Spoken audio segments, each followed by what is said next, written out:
Okay, so I will begin by explaining the ungimmick way, then I will explain the gimmick one. I will perform it as I explain it. So you need a coin, and at least you need to remove like 5 cards depending on the thickness of the coin. In this case I will remove like 5 cards. Then I put the deck inside and then the coin. Alright. Make sure it's a big one, big enough and heavy enough. Anyway, the nice thing about this is you can fit the whole thing. You can even close it. And when you take the cards, make sure the coin is already down here.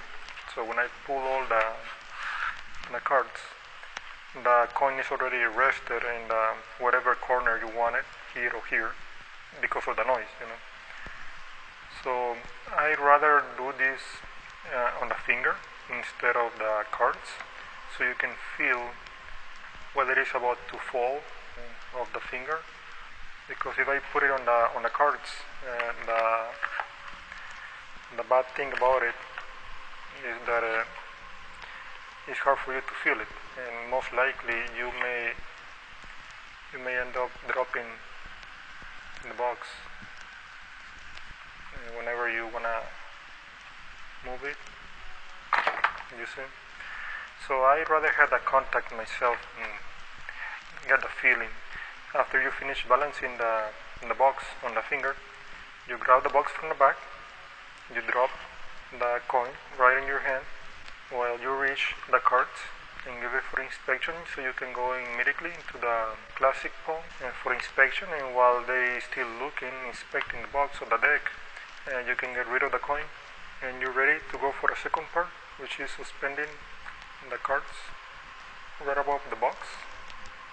Okay, you can show very quickly, and that's it. Now, to do this second part without using gimmicks, it is quite obvious. You need the nail, so you can pinch about 10, 15, 20 cards. Okay, right there. You're just pinching in a small quantity.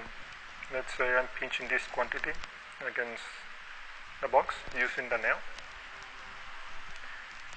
And this is going to be the support for the rest of the cards.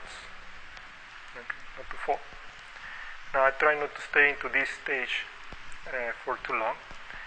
I leave it like 3 seconds, 4 seconds, not to show all the angles obviously. And as soon as I drop the cards, I move the thumb out of the way to the back, isolate it. So kind of dropping the cards and the box into each hand, like that. Because if you just drop the cards and remain the thumb right there, they may think something is weird. At least you are able to give away everything for inspection, except the coin. And that's it for an ungimmick version. Alright, so for this effect, for the gimmick one, the gimmick version, all you need is the regular box and a regular white paper, okay? And the scissors, double-sided tape or glue stick for that matter, and a X-Acto knife. And whatever you can use to make the weight in the bag. I was thinking, using pennies, but I'm gonna share with you one of the main ways to make this effect work this out. And this is not even metal, this is aluminum. So what I did, I fold this piece of aluminum in a way that it fits. Everybody may work this out using different materials, whatever you have in your home. In the case of using coins or pennies, I try to use 2 at the bottom as a volume, 2 floors, 2 set of pennies, 6 in total, right underneath, and maybe 3 in this side of the box. But in this case I use this. Okay, I'm gonna share with you the way I make this one work. And the reason I think is because what I did with this piece of aluminum, I folded it this way. The thickest part goes right underneath the box, okay, and the rest go right along the box, in the face of the box. Now this is the thickest part. I put it right here. I didn't even glue it. I just drop it there, make it fit. Because when using coins, there are going to be a lot of empty little gaps between coins. In this case, if you try to put all the weight right underneath, the issue is going to be so thick that your box, it won't close when you put the deco playing cards right inside. So instead, I try to share the weight, not just from underneath, but also from the face. So I have more extra weight from the bottom and from the front, instead of using just coins from the bottom. Now that's pretty much it. That's the easiest part.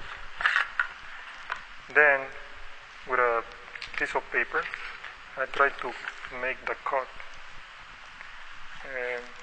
about 1 millimeter larger than the box. I try not to go more than that, so it can completely conceal any gaps between the box. I don't want gaps between the paper, because if there is gaps, you can see a little dark lines among them. Then I try to hide this weight and just create a shape without using any glue. I'm not using any glue to stick the weight into the box. Okay, just push it all the way in, give it a look. And here you can use either stick glue to stick the end of the paper. In this case, I use double-sided tape, so you can completely stick the paper into the box.